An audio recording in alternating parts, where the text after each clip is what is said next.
Was I wrong for what I did? Honestly, I've replayed the last few months in my head 1,000 times, each time wondering if there was another path, another way to handle the betrayal that blindsided me.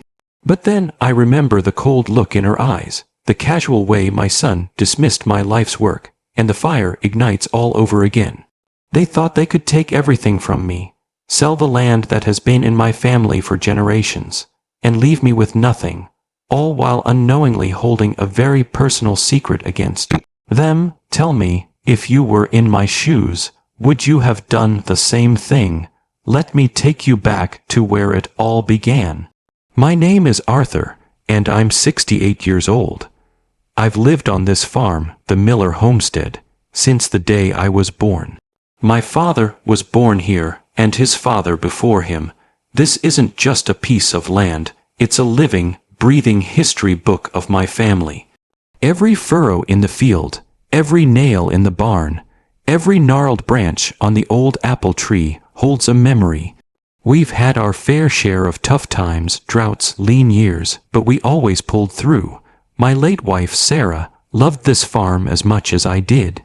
We raised our only son, Michael, here, teaching him the value of hard work, the smell of fresh earth, and the quiet dignity of a life connected to the land. Michael, though, always had a different spirit. He was bright, ambitious, but never quite took to farming.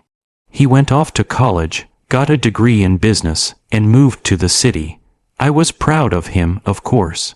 A father always wants his son to find his own way, even if that way takes him far from home. We stayed close, though. He'd visit on holidays, and I'd go into the city sometimes. Our conversations always circled back to the farm. I always told him, Michael, this will all be yours someday. This land, this legacy.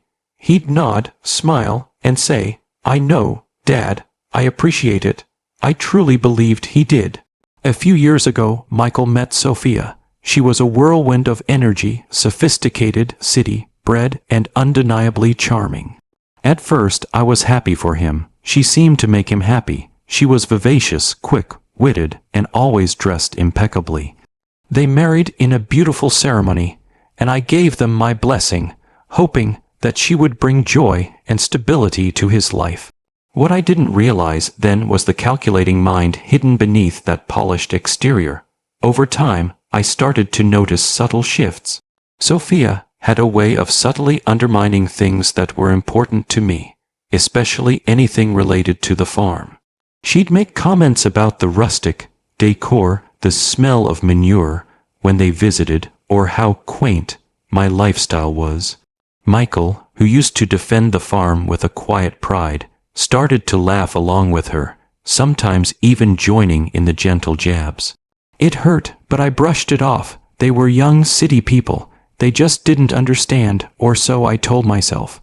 Then came the bigger changes. Sophia began to push Michael to achieve more, to move up the corporate ladder faster, to acquire more wealth. Their apartment in the city became bigger, their cars fancier, their vacations more extravagant. Michael seemed to lose himself in it, becoming a version of himself I barely recognized, always stressed, always chasing the next big thing. And then, about a year ago, they dropped the bombshell. They wanted to move to Europe to pursue a once-in-a-lifetime business opportunity. It sounded exciting, romantic even, but it came with a caveat. They needed capital, significant capital. And Sophia, with her sweet smile and piercing eyes, suggested the solution. Arthur, darling, what about the farm? My heart sank to my stomach. The farm? I asked, my voice barely a whisper. But Michael, this is our home, our legacy. Michael looked uncomfortable, but Sophia quickly took over. Arthur, be reasonable. You're getting older. This farm is a lot of work. You could sell it, move into a lovely retirement community, and live comfortably. And imagine the capital it would free up for Michael's future. It's a win-win. I was stunned. It wasn't just a suggestion. It felt like an ultimatum. Michael just sat there, avoiding my gaze, letting Sophia do all the talking. I tried to explain, to make them understand that the farm wasn't just an asset. It was my identity. It was my past, my present, and what I hoped would be my future, or at least a part of it, with Michael returning one day. But they didn't see it. They saw acres of prime real estate, a big number in a bank account. I refused, of course. Firmly, calmly, but unequivocally. The farm was not for sale. That's when the pressure started. Calls every day, sometimes twice a day. Sophia would subtly guilt-trip me, talk about how I was holding Michael back, how I was being selfish. Michael, when he did call, sounded distant, rehearsed, like he was repeating Sophia's lines. He'd say things like, "Dad, I just want you to be comfortable. I want you to enjoy your golden years." But I knew what they really meant. They wanted the money. The constant pressure began to wear me down. I started losing sleep. The joy I found in working the fields began to fade, replaced by a constant knot of anxiety. My neighbors, my friends, they all noticed. They'd ask if everything was all right, and I'd just force a smile and say, "Just getting old, you know." But it was more than that. It was the crushing weight of their expectations, their greed. One evening, after another particularly draining call with Sophia, I was sitting on my porch, watching the sunset paint the sky over my fields. I felt utterly defeated. They were relentless. I knew they wouldn't stop until they got what they wanted.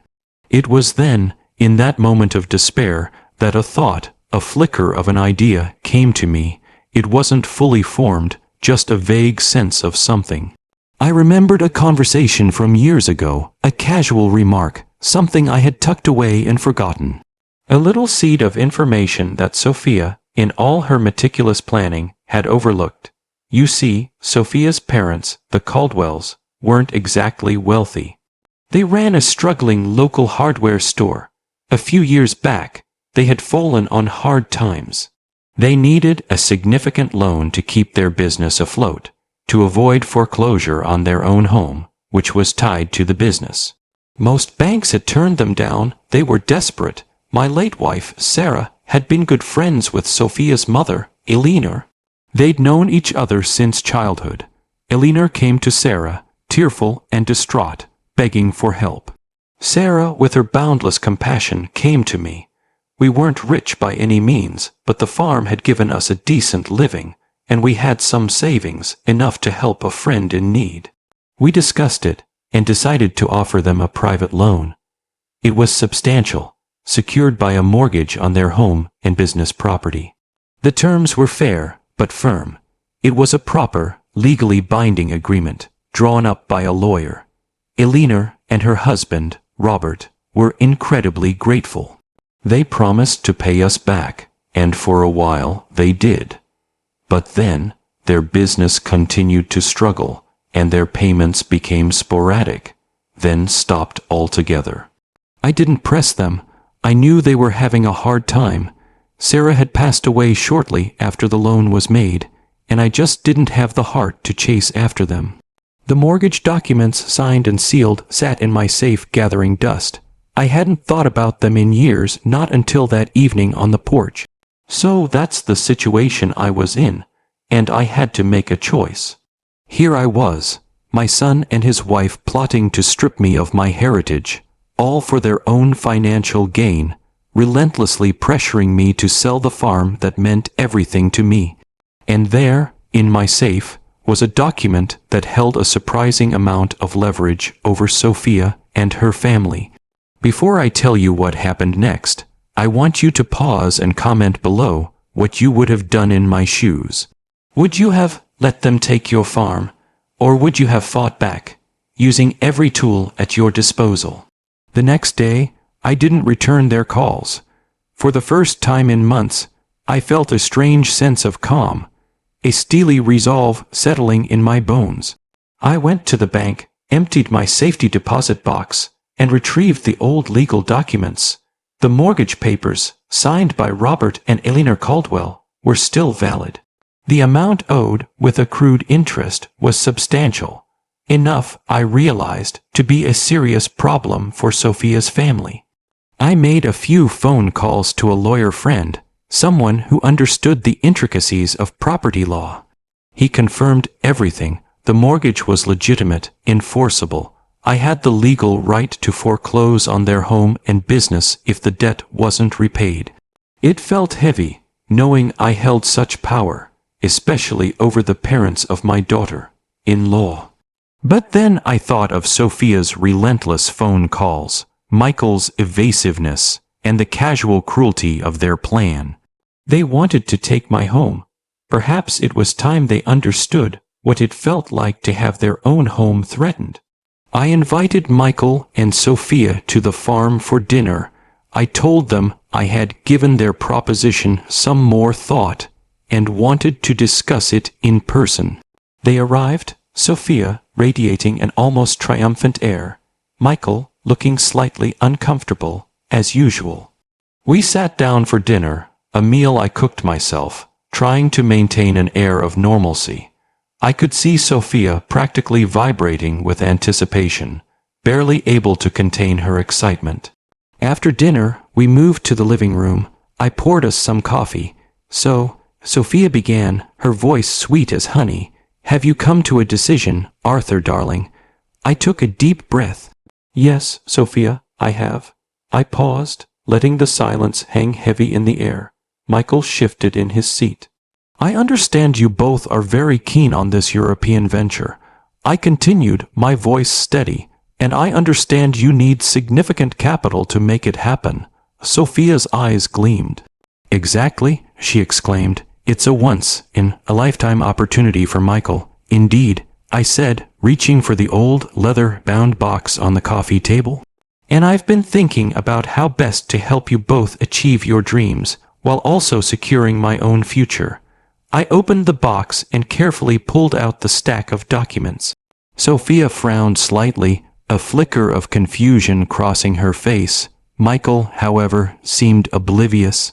I picked up the thickest document. This, Sophia, I said, my voice cutting through the polite air, is the mortgage agreement for your parents' home and hardware store, signed by Robert and Eleanor Caldwell. I laid it on the table, pushing it towards her.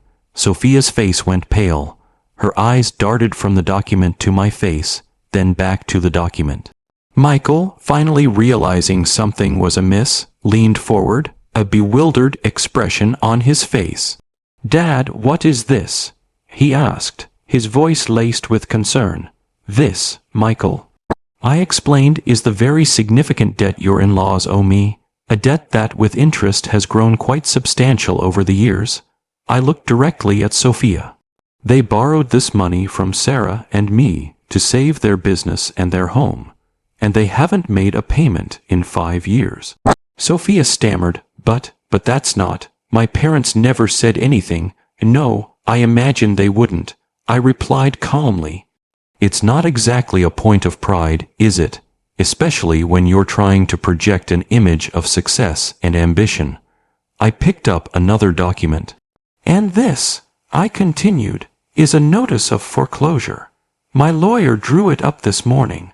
Unless this debt, in full, is repaid within 30 days, I will be legally moving to seize their property. The color drained completely from Sophia's face. She looked like she'd seen a ghost. Michael was speechless, looking back and forth between us, utterly shocked.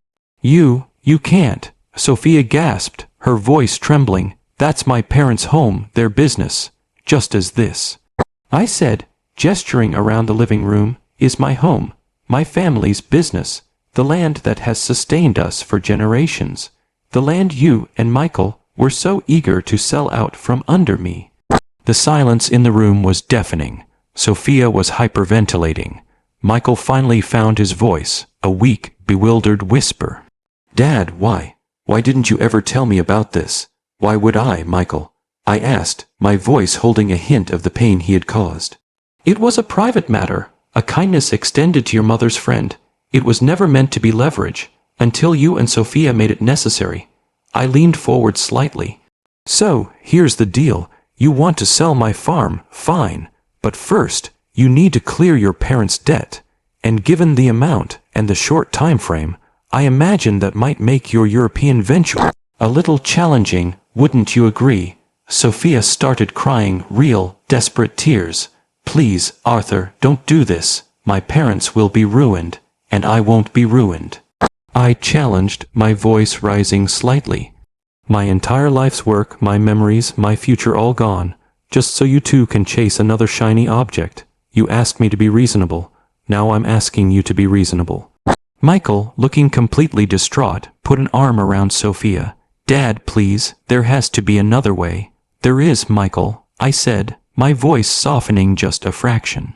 "Leave my farm alone. Drop this entire ridiculous plan to sell it. Let me live out my days here in peace. If you do that, then the foreclosure notice disappears. The mortgage remains in my safe. Unacted upon, and we can try to move past this." He looked at me, really looked at me, for the first time in a long time. The ambition, the greed, the influence of Sophia seemed to fall away, replaced by the son I once knew. "Dad," he said, his voice thick with emotion, I'm so sorry. I never meant for it to go this far. Sophia she gets these ideas." Sophia, still sobbing, didn't argue. She knew she was caught. Her grand plan had unraveled spectacularly. They left that night, a very different couple from the one who had arrived. The triumphant gleam was gone, replaced by a defeated slump. I heard from Michael a few days later. He called, genuinely apologetic, remorseful. He said they had decided against the European move. He said he understood now what the farm meant to me. He even said he'd talked to his mother-in-law, who was apparently mortified that Sophia hadn't known about the mortgage and had been trying to hide their financial struggles from her daughter. It was messy, incredibly painful, but it worked. The pressure stopped. The farm is safe. I still own Sophia's parents' mortgage, a silent, unspoken understanding hanging between us, a reminder of the day I protected what was mine. I don't know if our relationship will ever fully heal. But for now, the farm breathes freely, and so do I. So, here I am, still on my farm, still watching the sunsets. I don't regret what I did. I fought for my home, my legacy, my peace. Sometimes you have to use the cards you're dealt, even if they're difficult ones. Life taught me that the hard way. I protected what was mine, and I exposed the true colors of those who sought to take it. Like this video, if you were on my side. Subscribe for more stories like this, and share your final thoughts on this whole mess in the comments section. Did I go too far, or was it justified? I'll see you all in the next story.